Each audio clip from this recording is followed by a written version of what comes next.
सज्जनों और देवियों, हम लोग बाज़ार में जाते हैं तो अपना अपना सौदा कर लेते हैं। बाज़ार में चारों तरफ से आवाज़ होती है, क्योंकि सब बात करते हैं, ग्राहक और दुकानदार। तो सबका संयुक्त सामूहिक शब्द इतना गूंजता है कि वो वर्णात्मक न होकर के ध्वन्यात्मक जैसा रहता है। आवाज़ आवाज़, ऐसे ये संसार है। हम बाजार में हैं, नाना प्रकार के लोग हैं, नाना स्वभाव गुण कर्म गुण दोष से भरे। उसमें हमें रह करके निपटना है।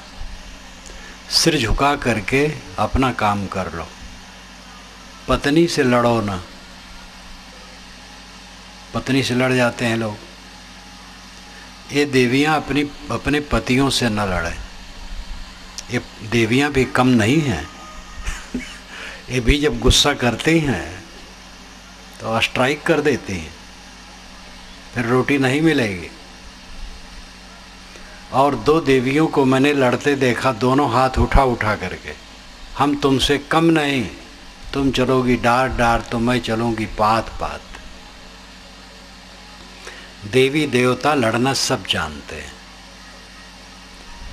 लेकिन गम खाना, संतोष करना, सह लेना, सिर झुका लेना, ये कोई जानता है। जानने में तो आ जाता है, करने में आवे तब जानना सफल है। सह लो, सहना सीखो। कोई कह सकता कब तक? तो उत्तर है जब तक शरीर है, छुट्टी नहीं है। उखल में घान पड़ा, मूसल की क्या गिनती। ये अवध क्षेत्र में कहावत है, यहाँ भी कहावत होगी। ओखल में धान छोड़ा गया और मूसल से कूटा गया। तो जब ओखल में धान पड़ता है तो कितने मूसल पड़ते हैं, कोई गिनता है? जब तक चावल से भूसी अलग न हो जाए तब तक मूसल पड़ते हैं। जन्म लिए हो तो आपके ऊपर मूसल पड़ना शुरू हो गया है। छुट्टी नहीं है, जीवन भर आपके ऊपर मूसल पड़ेंगे।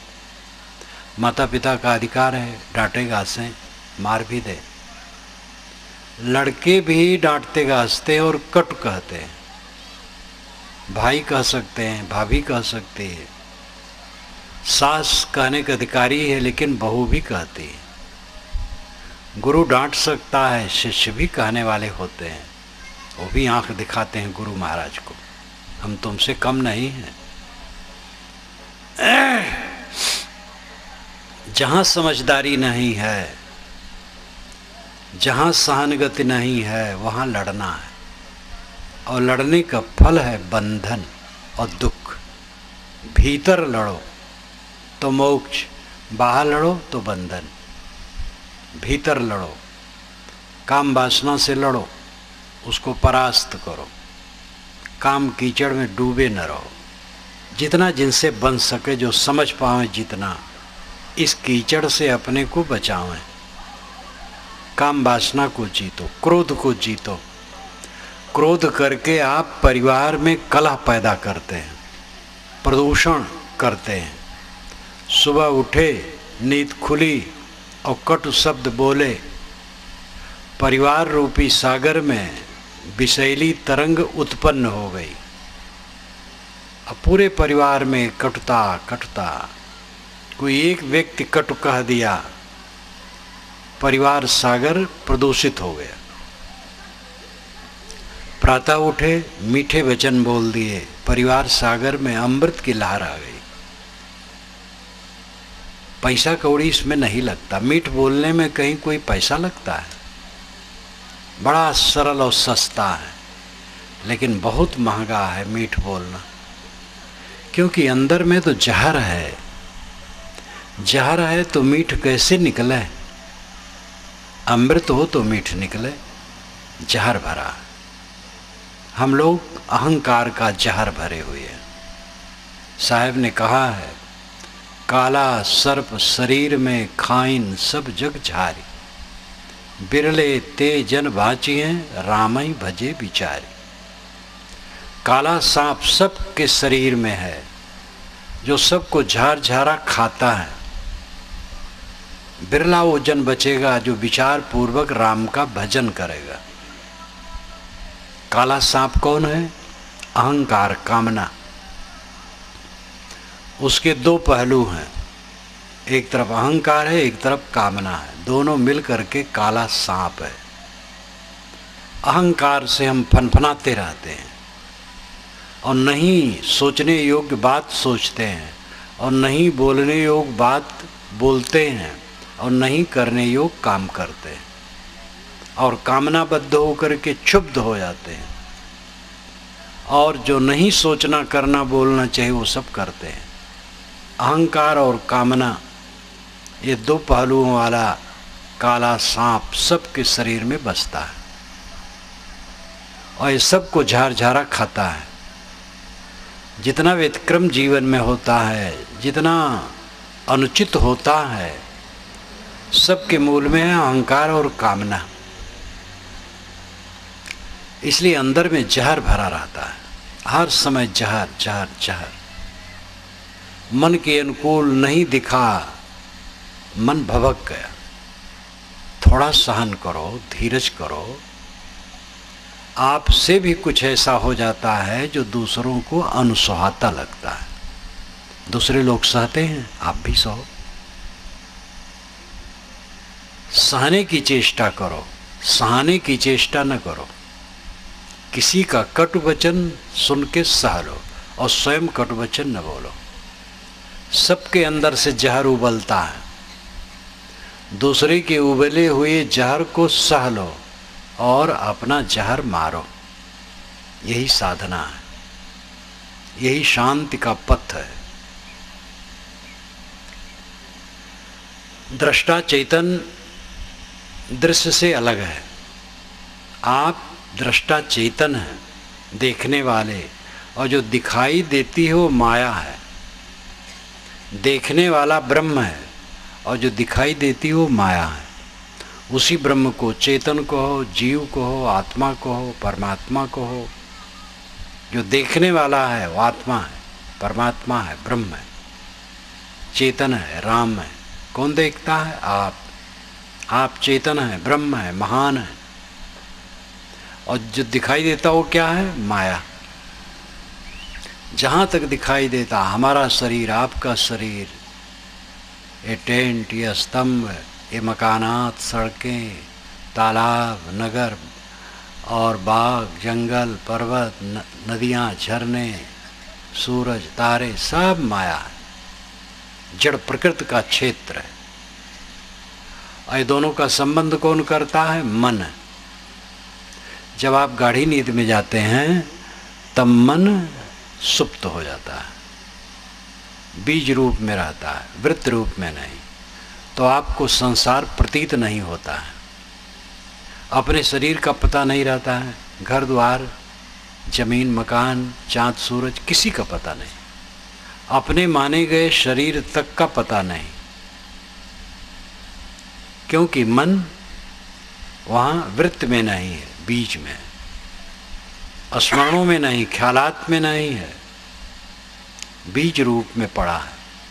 और जैसे जगह और मन वृत्त रूप में आया, स्मरणों में आया, ख्यालात में आया, तैसे दुनिया सामने हो जाती है और दुख शुरू हो जाता है। उसी में हम सुख भी मानते हैं, वो सुख दुख है। इसलिए उसको संभाल करके रखो मन को, सदैव मन को संभालो। नदी के दो तटों को जोड़ने वाला पुल होता है, ऐसे आत्मा और अनात्मा, जड़ और चेतन, प्रकृति और पुरुष, माया और ब्रह्म को जोड़ने वाला मन है। आप ब्रह्म हैं और जो दिखाई देता हो माया। और दोनों को कौन जोड़ता है? मन। जान जान कर, देख देख कर, सुन सुन कर आदमी दुखी होता रहता है। आप गाढ़ी नींद में रहते हैं, आपको कोई दुख नहीं रहता है। जैसे नींद खुली दुख शुरू हुआ, क्योंकि याद हुई दुनिया की याद। आप सुख स्वरूप हैं, आप में दुख है ही नहीं, याद से दुख होता है। कोई यहाँ बैठा है, कोई आके बता दे आपके घर में आग लग गई, वो बेचारा परेशान हो जाए। घर चाहे जल के राख हो जाए, आप जाने ना, तो कोई दुख नहीं हो। उस बताने वाले ने मजाक किया, आग नहीं लगी है, लेकिन आप बौखला गए। इतने में कोई बता दिया, अरे भाई मजाक किया, कुछ नहीं लगी, बस खुश हो गए। कैसा तमाशा है ये मन। एक सेठ, अरबपति सेठ भोजन कर रहा था, अपने दुधमुहे बच्चे को गोद में लिए उसको भी खिला रहा था, पत्नी से मीठी मीठी बातें कर रहा था, भोजन कर रहा था आस्वादन पूर्वक। इतने में फोन आया, कान से लगा लिया, आपका मैनेजर हूँ, अमुक व्यापार में 50 लाख का घाटा हो गया। अब न पत्नी अच्छी लगती है, न बच्चा अच्छा लगता है, न भोजन अच्छा लगता है। मस्तक पर पसीना आ गया, सब छोड़ दिया, हाथ धो लिया, कुल्ला कर लिया, बिस्तर पर लेट गया। इतने में फिर फोन आया, फिर उसने उठा लिया, मुझसे गलती हो गई, मुनाफा कहना चाहिए, घाटा मैंने कह दिया था, बस खुश हो गए, अब सब ठीक लगने लगा। कैसा तमाशा है। अनुकूल संवेदना सुख उत्पन्न करती है, प्रतिकूल संवेदना दुख उत्पन्न करती है, और दोनों तमाशा है। न घाटा रहता है न मुनाफा रहता है। आपने अपने जीवन में अपमान पाया होगा कभी कभी, और सम्मान भी पाया होगा, कुछ धरा है, सब बह गया। बूढ़े लोग तो ज़्यादा ध्यान दे सकते हैं, क्योंकि वो समय ज़्यादा बिताए हैं। जीवन के लंबे दरम्यान में कहाँ कहाँ कब कब सुख दुख हानि लाभ संयोग वियोग अनुकूल प्रतिकूल घटा है। आज क्या है वो। कभी कभी आप जब बहुत विक्षिप्त जैसे हो गए हैं दुख से, और लगा है कि जीना बेकार है, उस स्थिति को पीछे जब आप याद करते हैं तो हंसी आती होगी। इसी बात को लेकर मैं परेशान था, वो बेकार लगता है। उस समय तो उसने बहुत प्रभावित किया, लेकिन आगे चल करके लगाए तमाशा, इसमें क्या रखा है।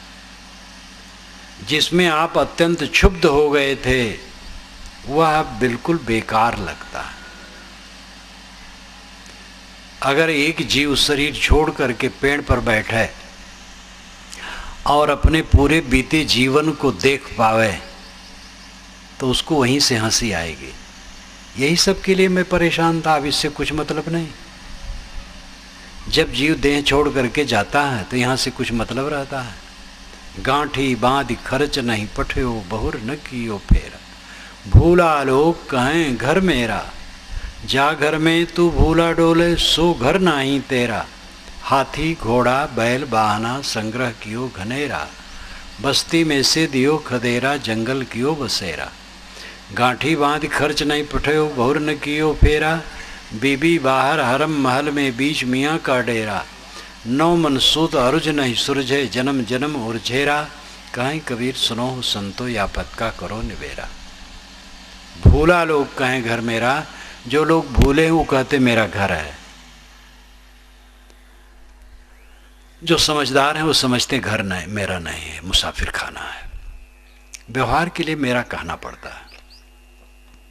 आप कहें, आप कोई पूछा आपका कहाँ घर है तो कहे कहीं घर नहीं है, तो लोग समझेंगे पागल है क्या, घर तो होता है। तो कहना पड़ेगा अमुक जगह घर है। और किसी घर में घुस जाओ तो पीटे जाओगे। सब घर बराबर है, किसी घर में घुस जाओ तो पीटे जाओगे।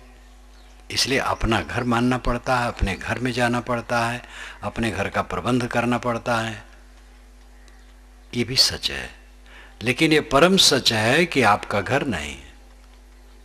इसी पर साहब की साखी याद आती है कि है कहो तो है नहीं, नहीं कहा ना जाए, हाँ नाही के बीच में साहेब रहा समाए।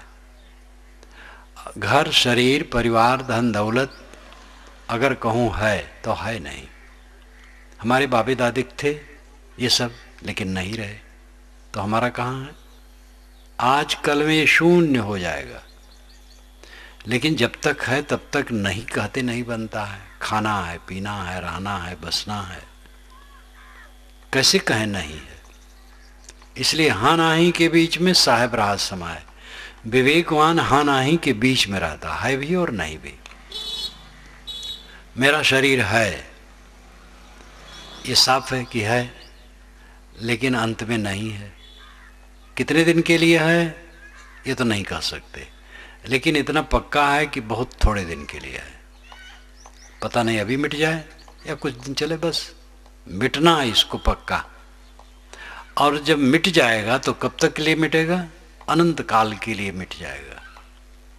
तो है तो कण बराबर और नहीं है पर्वत बराबर। है कुछ दिन के लिए और नहीं है अनंत काल के लिए। जो कुछ दिन के लिए है उसको हम बहुत पक्का माने बैठे हैं, और जो अनंत काल के लिए नहीं उसका ख्याल ही नहीं है। यही अविवेक है। इसीलिए लड़ाइयाँ हैं, झगड़े हैं, द्वंद्व हैं, दुख है। जीवन की क्षणभंगुरता अगर मनुष्य हरदम समझे तो पाप नहीं करेगा। इसलिए बारंबार जोर दिया जाता है कि सदग्रंथ पढ़ो, रोज 2-2, 3-3 घंटे पढ़ो, जितना अवसर निकाल पाओ पढ़ो। अवसर सबके पास है, कम बेस अवसर होता है। पढ़ो, उससे आपकी आंखें खुलेंगी कि आप कहाँ हैं और क्या कर रहे हैं। संतों के वचन सुनो, साधक भक्तों के वचन सुनो, अकेले में बैठ करके सोचो कि क्या करते हो। टट्टी पेशाब बनाने का केवल कारखाना चलाते हो कि कल्याण का काम भी करते हो? अगर कल्याण का काम कोई न करे तो टट्टी पेशाब बनाने कारखाना चला रहा है, खा रहा है, पी रहा है और टट्टी पेशाब बन के निकल रही, यही काम चल रहा है। इसी के लिए धंधा कर रहा है। धंधा करता है खाने पीने के लिए और खाता पीता है टट्टी पेशाब बना करके निकालने के लिए। यही कारखाना चला रहा है और कुछ नहीं कर रहा है। अगर वो साधन भजन करता है तो सही है।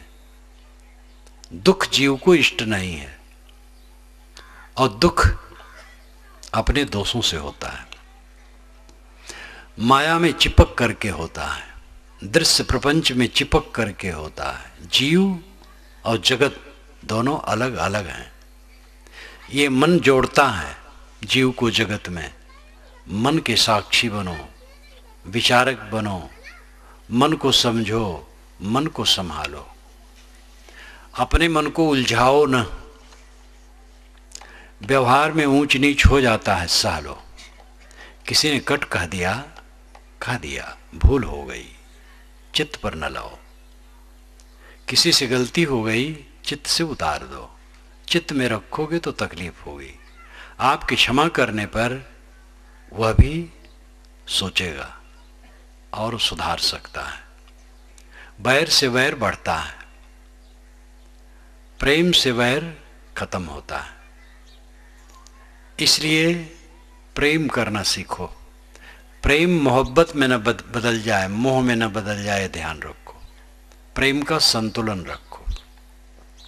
ज्यादा प्रेम हो गया तो उसी को मोह कहते हैं, जो दुख का कारण है। मन बंधन का कारण है, मोक्ष का कारण है। मन बहुत महत्वपूर्ण है। मन को संभालो, हर समय अपने मन को संभालो। मन से संसार सामने उपस्थित होता है, और मन से हटा दो तो संसार गायब है। जो सदैव अपने मन को देखता है, मन में विकार आया, हटा दो उसको। मन को पवित्र रखो, शुभ संकल्प करो, शिव संकल्प, पवित्र संकल्प, बुरे संकल्प न करो। पराई स्त्री का स्मरण न करो, पराई स्त्रियों का कभी स्पर्श न करो। स्त्रियों को चाहिए परपुरुष का स्मरण न करें, परपुरुष का स्पर्श न करें। और इसलिए मैं इनको कहता हूं साधु गुरु के चरण स्पर्श भी बिल्कुल न करो। साधु गुरु के चरण स्पर्श स्त्रियां कभी भी न करें, वो भी परपुरुष है। साधु को भी स्त्रियों से अपना पैर धुलवाना, चरण स्पर्श करवाना बिल्कुल वर्जित रखना चाहिए। स्त्री और पुरुष की अपनी अपनी अलग अलग मर्यादा है। ज्ञान से कल्याण होगा, आचरण से कल्याण होगा। भक्ति का अर्थ है अनुराग, प्रेम। कल्याण के मार्ग में अनुराग। गोड़ धोने से कल्याण नहीं होगा। गोड़ धोना एक काम है, लेकिन स्त्रियां साधु गुरु के भी चरण स्पर्श न करें, दूर से बंदगी करें, उपदेश सुन लें। उनके घर गए हैं, भोजन पानी का प्रबंध कर दें। सेवा का कोई मतलब छूना थोड़े, अलग से रह करके काम करो। स्त्री अगर दूसरे के घर कोई काम से गई, वहां पुरुष पुरुष है तो न रहे, वहां चल दे। और पुरुष अगर है दूसरे के घर गया, वहां स्त्रियां केवल पुरुष नहीं, तो वहां वो न बैठे। जिनको बन सके ब्रह्मचर्य से रहें। लड़की लड़का कोई ब्रह्मचर्य से जीवन भर रहना चाहे तो उनका आप सहयोग कीजिए। कोई आपके घर में ऐसा हो सकता है सौभाग्यशाली, विवेकवान, कि वो ब्रह्मचर्य से रहना चाहता है, लड़का या लड़की चाहती है, तो आप उसको डरावें धमकावें ना, सहयोग करें। अब बहुत बढ़िया है कोई ऐसा हो जाए। बाकी लोग सब विवाह करते हैं। विवाह इसलिए करते हैं कि विवाह नहीं करेंगे तो मर्यादा विरुद्ध होकर के समाज भ्रष्ट होगा।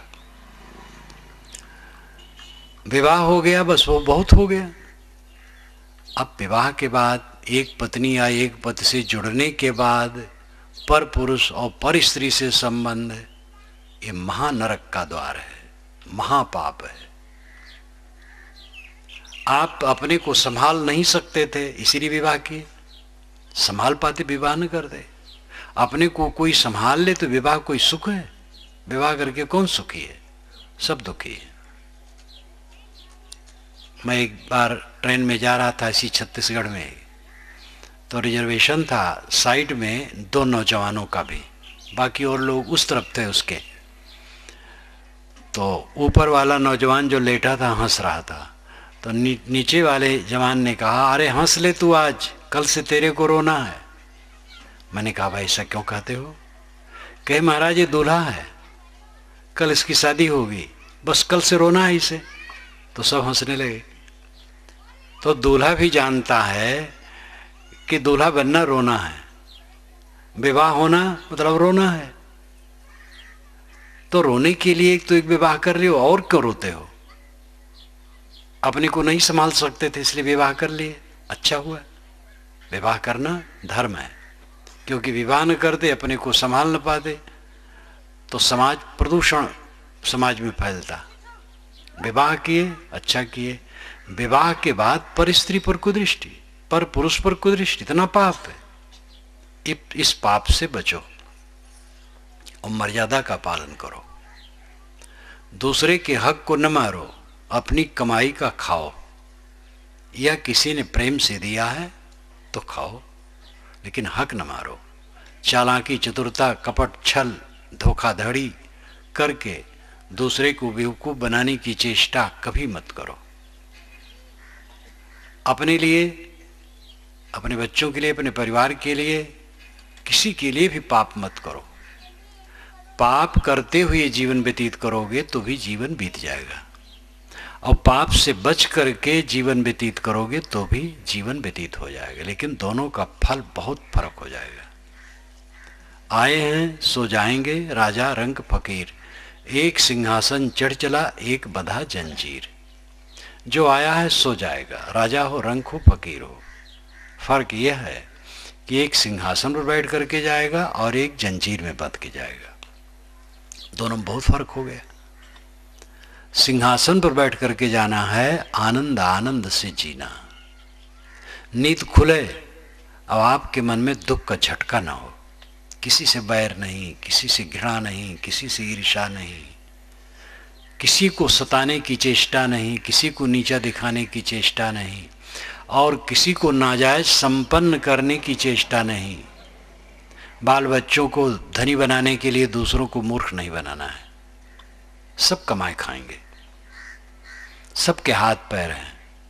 पक्षी अंडा देता है, नर तो अलग रहता है, मादा देती है, और अंडा फूट जाता है तो चूजे को ला करके चारा मुख में डालती है। बस 4-6 दिन फिर वो पक्षी उड़ जाता है और माता से कुछ मतलब नहीं। आप गाय भैंस पालते हैं, भैंसा और बैल तो जानता नहीं मेरा कोई बच्चा है, गाय भैंस जानती है और दूध पिलाती है। कुछ दिन में दूध छूट गया, बच्चा अलग मादा अलग, कोई मतलब नहीं। और उनका पेट भरता है, उनके बच्चों का पेट भरता है। आपके बच्चों का पेट नहीं भरेगा। पाप मत करो, ना अपने लिए करो ना बच्चों के लिए करो। पाप का फल स्वयं भोगना पड़ेगा, कोई सहायक नहीं होगा। कहा जाता है सप्तऋषि जा रहे थे, रत्नाकर डाकू और हत्यारा जंगल में रहता था, रत्नाकर नाम था। वो डाका डालता था, छीन लेता था पकड़ करके सब कुछ, और उतने में संतोष नहीं होता था, मार देता था, इतना क्रूर था। सप्तऋषि जा रहे थे, कहा खड़े हो जाओ। सप्तऋषियों ने कहा क्यों? कि हमारा ही पेशा है, जो कुछ है धर दो, तुम लोगों की हत्या। क्या ऐसा क्यों करते हो? कि परिवार पोषने के लिए। परिवार के लोग तुम्हारे कर्म फल में सहायक होंगे, बटाएंगे? कि तो नहीं जानता। कि पूछो। कुछ ऐसा बानक बना, परिवार वालों से इसने पूछा। सब ने कहा कि हम ये थोड़े कहते तुम पाप करो, हम पाप में भागीदार नहीं होंगे। उसको चोट लगी, चित्त उसका बदल गया, क्षमा मांगा और कहा महाराज हमें रास्ता बताइए कल्याण का। तो कहानी के अनुसार है कि उन्होंने कहा राम राम जपो। तो कहे तो नहीं जप पाऊंगा क्योंकि जीवन भर मारा हूं। तो कहा कि मरा मरा जपो। तो मरा मरा कहते कहते राम राम हो जाएगा। कोई बराबर मरा मरा मरा मरा कहे तो राम राम हो जाता है। तो उल्टा नाम जपत जग जाना, बाल्मीकि भय ब्रह्म समाना। उल्टा नाम जगे जपे रत्नाकर व्याध तो बाल्मीक हो गए। बाल्मीक बल्मीक से निकला हुआ। बल्मीक कहते हैं ये दीमकों की बांबी को। वो ऐसे ध्यान में बैठे राम राम जपते जपते कि कई दिन बैठे रह गए और चारों तरफ से दीम की चढ़ाई। तो ऋषि लौटे, देखे, अरे कहे बाल्मीक जी उठो उठो। बल्मीक से निकले बाल्मीक। ये सब रोचक कहानियां हैं। अर्थ है कि वे जब समझे कि हम गलत कर रहे हैं तो छोड़ करके महाहत्यारा और डाकू महान ऋषि वाल्मीकि हो गए, जिनकी प्रथम रचना रामायण है। ये महाकाव्य वाल्मीकि रामायण प्रथम रामायण है, इसके पहले कोई रामायण नहीं थी। वो जो कहा जाता है कि सतकोटि रामायण है, गोस्वामी जी ने वो महिमा में कहा है। वाल्मीकि रामायण के पहले कोई रामायण नहीं थी, वही प्रथम रामायण है। पहले कहावत थी, लोकगीत में मांगने वाले गाते रहते थे राम कथा को। वाल्मीकि ने उसको काव्य में गुम्फित किया कुछ 100 श्लोकों में। उसके पश्चात वो लिखते गए और 500-700 वर्षों तक लिखा जाता रहा। ईसा के 300 वर्ष पूर्व से लेकर पीछे 400-500 वर्षों तक लिखा जाता रहा। ये मैंने रामायण रहस्य में सब लिखा है। तो रत्नाकर व्याध वाल्मीकि ऋषि हो गए। उल्टा नाम जपत जग जाना पर भी विचार कर लें। वाल्मीकि रामायण में कहीं नहीं लिखा है वाल्मीकि जी ने कि मैं उल्टा नाम जपा हूँ। सीधा नाम भी नहीं जपे हैं और राम नाम नहीं जपे हैं। पूरी वाल्मीकि रामायण में एक लाइन कहीं नहीं लिखा है कि राम राम जपने से कल्याण होता है। उस समय राम नाम जपने का प्रचलन ही नहीं था। राम नाम जपने का प्रचलन आज से 1000 वर्ष पूर्व से हुआ है। कुल 1000 वर्ष की हिस्ट्री है राम नाम जप की। उसके पहले राम नाम जप कहीं नहीं था। 1000 वर्ष के पूर्व की पुस्तकों में कहीं राम नाम जप का विधान नहीं है। वाल्मीकि रामायण में कहीं भी राम नाम जप का विधान नहीं है। दूसरी बात, जो हत्यारा हो वो राम राम नहीं कह सकता है? इस पर थोड़ा सोचिए। कोई हत्यारा है तो क्या राम राम नहीं कह सकता? मुसलमान कोई है कसाई, जीवन भर गाय काटता रहा, उससे अगर राम राम कहना कहो तो वो भी अगर कहना चाहे तो राम राम कह सकता है। तो रत्नाकर व्यास मरा मरा कहने लगे, राम राम कही नहीं पाए, ये भी काल्पनिक बात है। वो भी राम राम कह सकते थे। वस्तुतः एक कहावत ही काल्पनिक है। गोस्वामी जी ने राम नाम की महिमा बढ़ाने के लिए नई नई कल्पनाएं की। राम नाम जब 1000 वर्षों से प्रचलित, उसके पहले नहीं। ये प्रसंग बसात मैंने ये भी चर्चा कर दी। खास बात है कि रत्नाकर व्याध को जब ये लगा कि जो हम पाप करते इसका फल हमें भोगना पड़ेगा और संगी साथी कोई सहायक नहीं है, तो उन्होंने पाप कर्म का परित्याग कर दिया और साधना में वो तत्पर हो गए। हमें भी जगने की जरूरत है, कोई सहायक नहीं होगा किसी का। किसी के लिए पाप मत करो। अपना शरीर साथ नहीं रहता तो क्या साथ रहता है? पाप क्या है? अपने इंद्रिय मन को चंचल करना और दूसरों को सताना, यही पाप है। जिसका मन, जिसकी इंद्रियां जितनी चंचल हैं वो उतना दूसरे को सताएगा। जिसका मन स्थिर है, इंद्रियां संयत हैं, वो किसी को नहीं सताएगा। इसलिए दूसरों को दुखाना बंद करो। अगर दुख नहीं चाहते हो तो दुख देना बंद करो। दुख दे करके दुख से खाली नहीं हो सकते हो, पक्का समझ लो। ये वैज्ञानिक तथ्य है।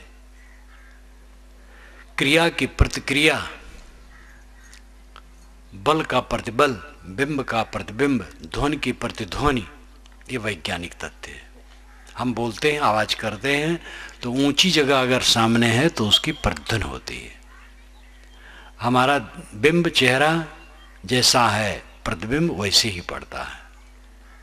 क्रिया करते हैं वैसे प्रतिक्रिया होगी। गाली देंगे, गाली पाएंगे। मन खराब करेंगे, क्षुब्ध रहेगा। बल का प्रतिबल होता है। जब हम जोर से किसी चीज को खींचेंगे, अगर वो टूट जाए तो धड़ाम से गिरेंगे। इसीलिए सैनिकों को बंदूक का कुंदा ये दाहिने तरफ छाती पर रखने कहा जाता है, जहाँ की मुलायम है, और उसका जो घोड़ा होता है स्विच, जब उसको दबाया जाता है तो प्रशिक्षण रहता है कि अपने शरीर को आगे ठेलते हुए करो।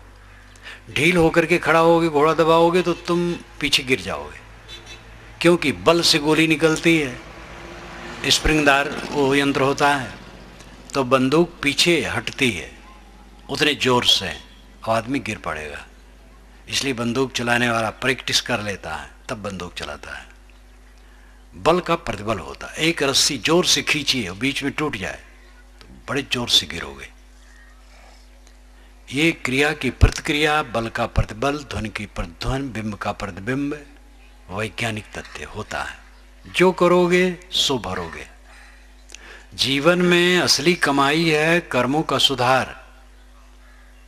कितनी जमीन है, कितना मकान आपने बनाया, कितना पैसा जमा किया, कितना पद पाया, कितने बाल बच्चे हुए, महात्मा लोगों कितना मठ मंदिर हो गया, ये आप और हमारी उपलब्धि नहीं है। हमारी और आपकी उपलब्धि है मन कितना निर्मल है, वाणी कितनी निर्मल है, इंद्रियों के बर्ताव कितने निर्मल हैं। मन निर्मल है, वाणी निर्मल है, कर्म निर्मल है, तो जीवन में सुख का सागर है। और ये निर्मल नहीं है तो दुख है। कर्मों को सुधार जीवन का सुधार है, और यही जीवन का फल है। आप ये भी पूछ सकते हैं कि कर्म तो हम क्या कर सकते हैं, भगवान जो करवाता वही होता है। ईश्वर की इच्छा के बिना तृण नहीं हिलता है, आप लोग सुने होंगे। जब ईश्वर की इच्छा के बिना तृण नहीं हिलता है तो चोर जो नकब काटता है किसी दीवार में, वो कैसे काटता बिना ईश्वर की इच्छा के? वो बड़े बड़े गबन होते हैं, डाके पड़ते हैं, हत्याएं होती हैं, चोरी व्यभिचार इत्यादि कुकर्म होते हैं। ये सब बिना ईश्वर की इच्छा के कैसे होंगे? दुनिया में जितने सत्कर्म होते हैं वो ईश्वर की इच्छा से होते हैं तो समझ में आता है। लेकिन दुनिया में जो दुष्कर्म होते हुए, जब ईश्वर की इच्छा बिना तृण नहीं हिलता है तो दुष्कर्म बिना ईश्वर की इच्छा के कैसे होगा? इसलिए बात सच नहीं है कि ईश्वर ही सबसे करवाता है। हर आदमी अपने कर्म करने के लिए स्वतंत्र है। जैसी उसकी समझ होती है वैसा सोचता है, वैसा बोलता है, वैसा करता है।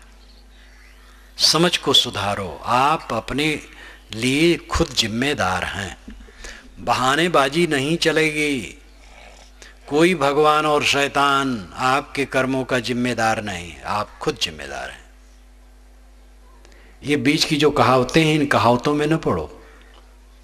किताबों में भी लिखा है, दोष आपका नहीं है। धर्मशास्त्रों में भी लिखा है कि ईश्वर के बिना तृण नहीं हिलता है, उसकी इच्छा बिना। ये भी लिखा है कि हर जीव जो चाहता वो करता है, जैसा करता वैसा पाता है। दोनों बात लिखी है। ये भी लिखा है कि भगवान की माया सबको नचाती है, और ये भी लिखा है आदमी अज्ञान बस नाचता है। दोनों लिखा है। इसीलिए आपको विचारक बनना है। किताब में जो लिखा है उस पर विचारकपन है। सब बात किताब की सच नहीं और सब झूठ नहीं। एक झूठ होने से सब सच नहीं, और कुछ सच होने से सब झूठ नहीं। सब सच नहीं, कुछ सच है तो सब सच नहीं, और एक दो झूठ है तो सब झूठ नहीं। झूठ भी है, सच भी है। उस पर आपको स्वयं विवेक करना होगा कि क्या सच है क्या झूठ है। जो तर्क युक्त है, विवेक युक्त है, कारण कार्य व्यवस्था के अनुसार है, विश्व के शाश्वत नियमों के अनुसार है, वो सच है, और बाकी झूठ है। कहीं लिखा हो तपस्या किए, 1000 वर्ष तपस्या किए, 1000 वर्ष वो पान खा के, पत्ता खा के रहे, 1000 वर्ष पानी पी के रहे। ये झूठ बात है। 100 वर्ष तक आदमी नहीं जीता है। कोई 100 वर्ष से कुछ ऊपर जाते हैं। कई हजार वर्ष तक कैसे कोई जिएगा और तपस्या करेगा? ये झूठ बात है। ये महिमा में कहा है। वेदों के ऋषि ऐसा नहीं कहते हैं।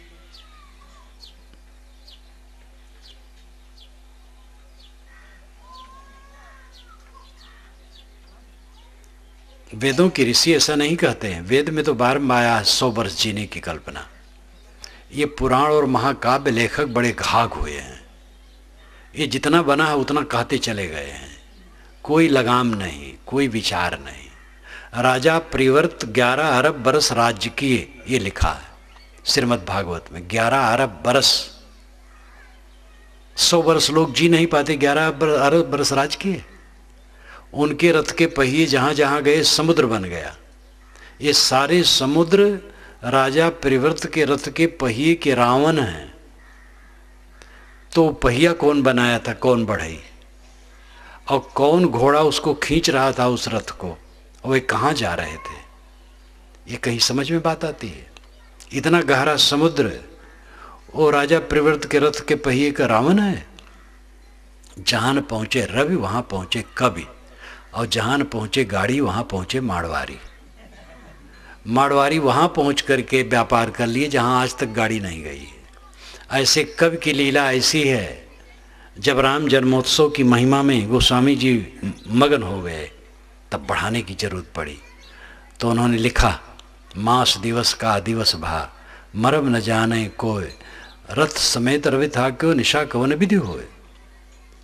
राम जन्मोत्सव सूरज देखने लगा अयोध्या के ऊपर जब आया 12 बजे, तो नीचे देखने लगा राम जन्मोत्सव, तो भूल गया कि मुझे चलना चाहिए। तो 1 महीना तक वहीं खड़ा रह गया, और ये कोई मर्म नहीं जाना। गोस्वामी जी कहते मर्म न जाने कोई। इसीलिए वाल्मीकि मर्म नहीं जाने, तो वाल्मीकि ने यह नहीं लिखा है। गोस्वामी जी 16वीं शताब्दी में मर्म जान गए। कैसे जान गए? वाल्मीकि नहीं जाने, गोस्वामी जी कैसे जान गए? क्योंकि गोस्वामी जी को कहना था तो मर्म जान गए। ये बताओ, सूरज क्या कोई चेतन है? सूरज आग का गोला है, जड़ है, निर्जीव है, चेतनाहीन है। पृथ्वी से 13 लाख गुना बड़ा है। दहकता आग का पिंड, उसमें कठोर कुछ नहीं, लौ है, पूरा लौ है। दूरबीन से देखने पर सूरज के किनारे किनारे लपट दिखाई देती है, बीच वाली नहीं दिखाई देती, किनारे किनारे लपट दिखाई देती है। सूरज आग का गोला है, वो 1 महीना रुक जाएगा और सूरज चलता है, पृथ्वी घूमती है। तो ये धार्मिक महात्मा लोग भी कई बातें ऐसी कह गए हैं जो विचारणीय हैं, आंख मूंद करके मानने लायक नहीं है। विवेकी बनो, इसलिए कोई बात मत मानो कि अमुक किताब में लिखी है, इसलिए मत मानो कि वो किताब पुरानी है और बहुत लोग उसको मानते हैं, इसलिए भी मत मानो कि बड़े पुरुष का कहा है। किंतु ये विचारो कि है क्या, साँच है कि झूठ है, हितकारी है कि अहितकारी है। किताबों में लिखा है कि शूद्र शमशान के समान है, उसके पास वेद का पाठ नहीं करना चाहिए। क्या ये उचित है? जिनको शूद्र कहते हैं ब्राह्मण लोग, ऐसे शूद्र के बच्चे भी वेद के मंत्र लिखे हैं, बनाए हैं। तो वेद मंत्र शूद्र क्यों नहीं पढ़ सकता है? उसके पास पाठ भी नहीं करना चाहिए। शूद्र का सारा धन ब्राह्मणों का है, ब्राह्मण यज्ञ करता है और अगर धन घट गया है और वहीं पास में कोई शूद्र है और धनी है तो जा करके उसके घर से धन उठा लावे, पूछे ना, क्योंकि सारा धन ब्राह्मणों का है। अगर कोई ब्राह्मण किसी शूद्र के गाय के पास खड़ा हो जाए तो वो गाय उस ब्राह्मण का है। पहले गाय बहुत ज़्यादा रहती थी, गाय धन। अब समझ लो कि आपके घर में अगर एक कोठा धान भरा है, एक ब्राह्मण आके वहाँ खड़ा हो जाए तो पूरा धान उठा करके वो ले जाए, आप बोल नहीं सकते, वो ब्राह्मण का है। पूजी विप्र शील गुणहीना शूद्र न गुण गण ज्ञान प्रवीणा। ब्राह्मण को पूजो चाहे शील गुण से रहित हो, शूद्र मत पूजो चाहे सद्गुण संपन्न हो। ये किताब में लिखा, महात्मा ने कहा है। क्या ये मानने योग्य है? क्यों ब्राह्मण को पूजे? तो रावण क्यों नहीं पूजा गया? रावण को क्यों मार डाले? और हनुमान किस ब्राह्मण के लड़के थे, क्यों पूजे जा रहे हैं? हनुमान जी तो आदिवासी परिवार के थे, बानर गोत्री, क्यों पूजे जाते हैं? भक्ति के नाते, उच्च गुण के नाते। रावण ब्राह्मण घर में पैदा होकर के क्यों मारा गया? गलत काम किया था। इसलिए गलत काम करने वाला पूज्य कैसे होगा? वेदव्यास क्यों पूज्य हुए? धीवरी के बच्चे थे, शूद्र कुलोत्पन्न। वशिष्ठ क्यों पूज्य हुए? वे गणिका के पुत्र थे। गणिकात्मजा उतास मित्र वरुणो वशिष्ठोर्वस्या, ऋग्वेद का मंत्र है। मित्र वरुण और उर्वशी अप्सरा से वशिष्ठ पैदा हुए। क्यों पूज्य हुए? अपने सद्गुणों के कारण। नारद दासी के पुत्र क्यों पूज्य हुए? इसलिए किताबों में लिखा है, इसलिए मत मानो। किंतु सोचो क्या लिखा है, साँच है कि झूठ, उचित है कि अनुचित। सभी महापुरुष आदरणीय हैं, सभी शास्त्र आदरणीय हैं, सभी परंपरा आदरणीय है, लेकिन विवेक सबके ऊपर है। गोस्वामी जी आदरणीय हैं, नानक साहब आदरणीय है, कबीर साहब आदरणीय है, स्वामी दयानंद आदरणीय है, मोहम्मद साहब आदरणीय है, ईसा आदरणीय है, बुद्ध महावीर आदरणीय हैं, दुनिया के सभी महापुरुष आदरणीय हैं और सबकी किताबें आदरणीय हैं और सबकी परंपरा आदरणीय है। लेकिन विवेक की बात मानना है, जो विवेक विरुद्ध है उसको नहीं मानना है। शूद्र मात्र को अछूत कह करके धर्मशास्त्रों में घोषित किया गया है, उसको कैसे माना जाए? ये धर्मशास्त्र है कि कूड़ा कबाड़ है? मानव को तुच्छ कहना महापाप है। विभिन्न प्रकार के मनुष्यों के रक्त निकाल करके डॉक्टर के पास भेजा जाए और पूछा जाए कि बताओ कौन ब्राह्मण का रक्त है, कौन शूद्र का रक्त है, साहू का रक्त, बर्मा का रक्त, जरा पता बताओ, कुछ बता पाएगा? इसलिए सब ये मखौल है, जात पात, वर्ण व्यवस्था, सब गपाष्टक है। मानव केवल मानव है। मानव से प्रेम करो, किसी को तुच्छ मत समझो, किसी को अछूत मत समझो। सफाई स्वच्छता पर ध्यान दो, आचार विचार पर ध्यान दो, प्रेम का बर्ताव करो। किताबों के पक्षपाती मत बनो।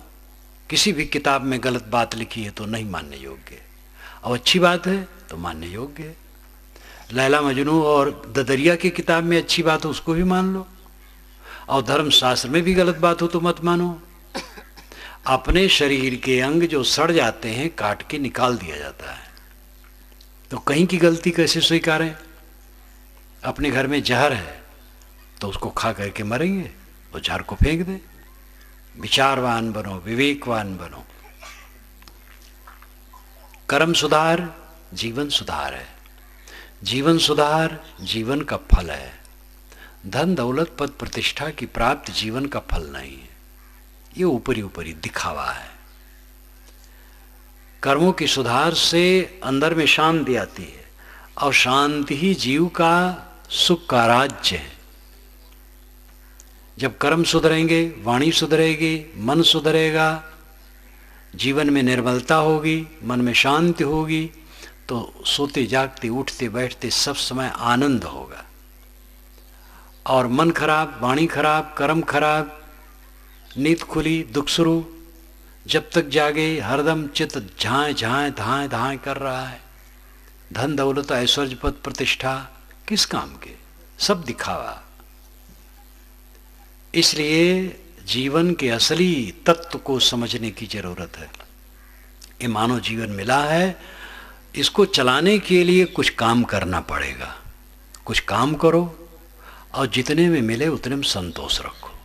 दूसरे की तुलना में न पड़ो। दूसरे के मकान, दूसरे की गाड़ी, दूसरे के परिवार, दूसरे के धन, दूसरे के पद, ये सब की तुलना में न पड़ो। अपने पास जो है वो बहुत है। कमाओ खाने के लिए, खाओ जीने के लिए, जियो आत्म कल्याण के लिए। आत्म कल्याण होगा सत्संग, स्वाध्याय, साधना, सेवा, भक्ति में लगने से। ये काम करो, ये जीवन का मुख्य काम है। और यही छुटा रहता है। आदमी जीवन भर केवल धंधा, लड़ाई झगड़ा, राग द्वेष, कलह कल्पना, विषय वासना, हाय तौबा, झंकते रोते बिलखते शिकायत करते पछताते मर जाता है। क्या जीवन है? रोते रोते जन्मता है, शिकायत करते करते जीता है, और पछताते पछताते मरता है। यही आदमी की दशा है। कोई जानवर रोते रोते नहीं जन्मता है। आदमी ऐसा जानवर है जो रोते रोते जन्मता है, और मानो घोषणा करता है कि मैं रोने के लिए जन्मा हूं, और जीवन भर रोता है। शिकायत शिकायत शिकायत। आपके दरवाजे पुष्प बंधा है, पेट वही नहीं भरा है, आपकी तरफ ताकेगा, शिकायत नहीं करेगा। चारा डाल दिए, खाने लगेगा। अगर ये जानवर शिकायत कर सकते तो आपकी जो परेशानी होती पता लगता। थाने में पहुंचते कि इन्होंने मुझे चारा नहीं दिया, अपना दाल भात खाते और चटनी साथ में, और हमें सूखा पैरा डालते हैं।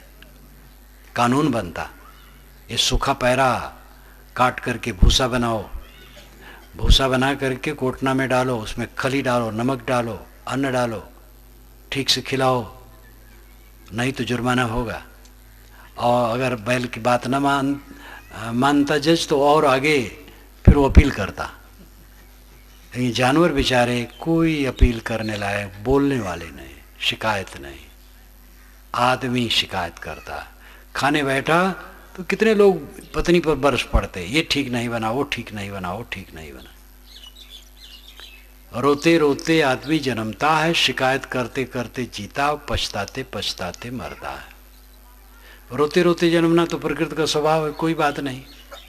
लेकिन शिकायत करते करते न जियो, एक दूसरे की शिकायत न करो, प्रसन्न रहो, और पछताते पछताते न मरना पड़े। जब आत्म संतोष होगा तो पछताते पछताते नहीं मरना पड़ेगा। आत्म संतोष नहीं होगा तो पछताने हैं। धन से कोई तृप्त हुआ है? संतोष से तृप्त हुआ है। अरबपति खरबपति कोई संतुष्ट नहीं।